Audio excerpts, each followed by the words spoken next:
You're listening to The World in My Eyes. This is Renegade Talk Radio. Renegade Talk Radio.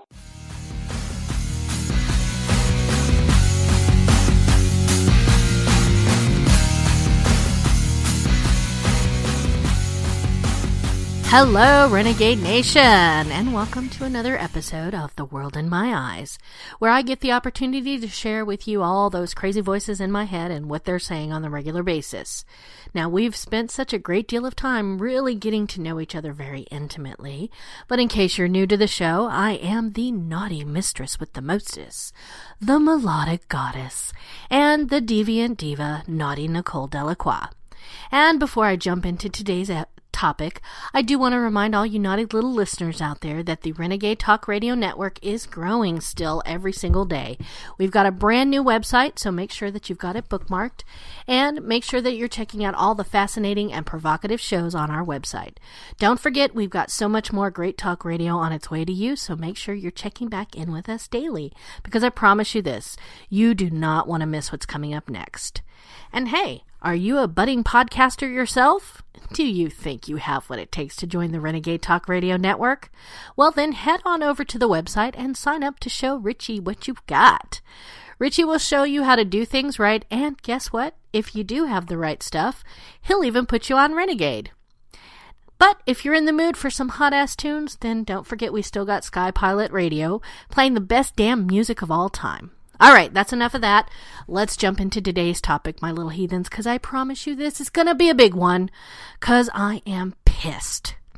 So, hopefully, you're going to hold on tight, because I like it when you hold me tight. That's right. Alright, on today's episode of The World in My Eyes, oh my fucking goodness, heathens, I've got a bone that I have been chewing on for quite a while now, and I have brought it up on other episodes, very briefly, but I'm back to talk about the fucking celebutards and their fucking movements. Oh, the movements. Hashtag Me Too and Time's Up. And really, the truth of the matter is, the only movement that you can truly count on is, well, a bowel movement. And I'm sorry to say, but that's where both of these movements need to go, in my opinion. But before I start getting into that, I do want to make it very clear that I do not, under any circumstance, condone sexual assault, rape, or harassment. I am not victim blaming, and I'm not slut shaming. I want to have a conversation, and guess what? I do have some things that you may not like hearing, but we're going to say them anyways. But as a woman who has been assaulted, harassed, and victimized, I'm not standing around or joining your fucking movement to be a victim again. No one, male or female or any variation thereof, has the right to touch you, harm you, or use words to keep you down.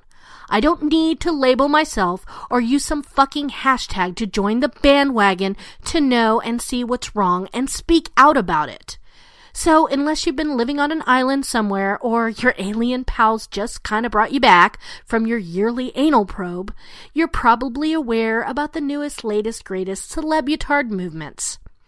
Although, side note, what happened to last year's Why Are the Oscars So White campaign? Because I really want to know what happened to that. Anyways, if you're not already aware, then, well, run. Run far, run fast, and don't stop running. There's hope for you, so save yourself. The rest of us are totally royally screwed, but save yourself. Alright. The evil behavior of Harvey Weinstein, in other words, goes far beyond the Hollywood casting couch.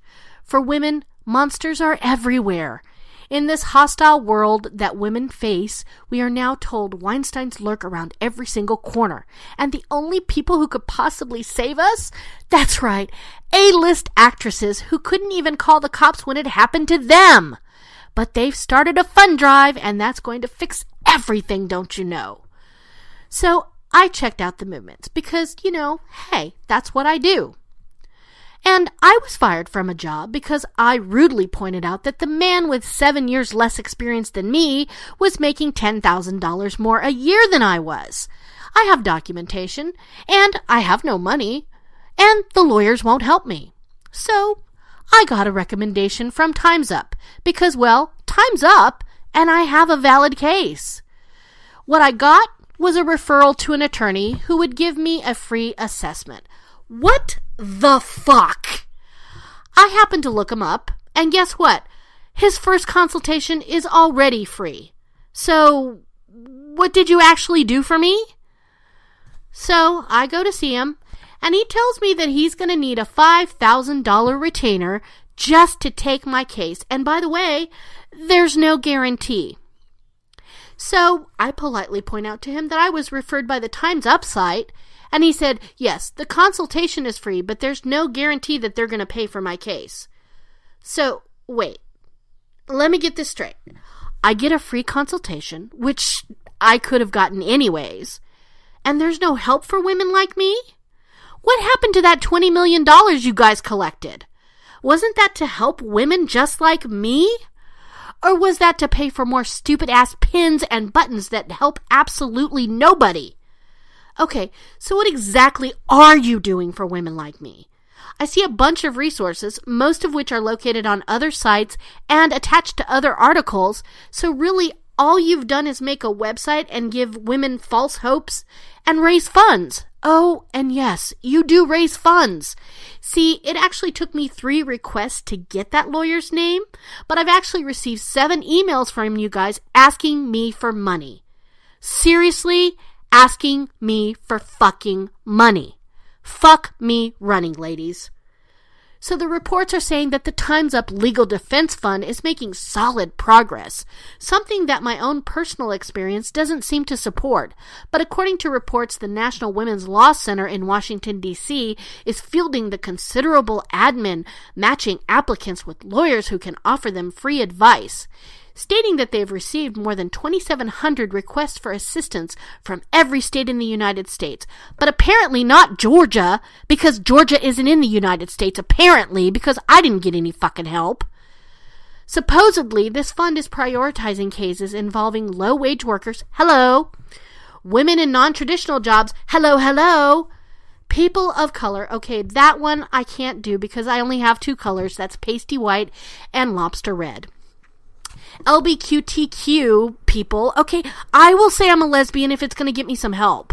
Because, I've experimented, but, I wouldn't go that route because, that's not fair to the LGBTQ people.